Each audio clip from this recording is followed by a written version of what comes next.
ቤቱን ካርታ እንድታመጣለት ንብረቱ ወደሷ እንዲዘዋወር ነበረ ሲያስቡ የነበረው። ይሄ ነገር ግን አልተሳካላቸውም።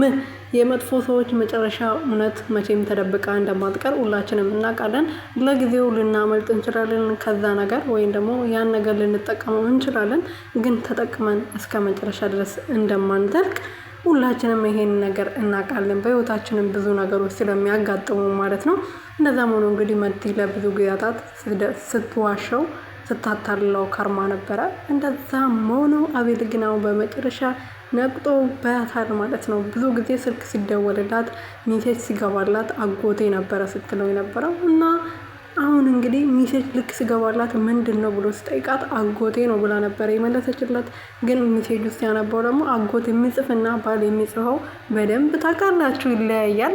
እንግዲህ ባልሽ እኔ ጋር ስትሆኚ አጎትሽ ቤት ስትሄጂ ባልሽ ነው የሚሆነው፣ አንቺ ማትረቢ ልክስክስ ከዚህ በኋላ አጠገቤ እንዳትደርሺ ብሎ በጥፊ አጠናግሮ ሄደዋል ማለት ነው። በዚህ ነገር ርብቃዬ በጣም ደስተኛ የምትሆን ይመስለኛል። በዛ ላይ ደግሞ በጣም ደስተኛ ናት።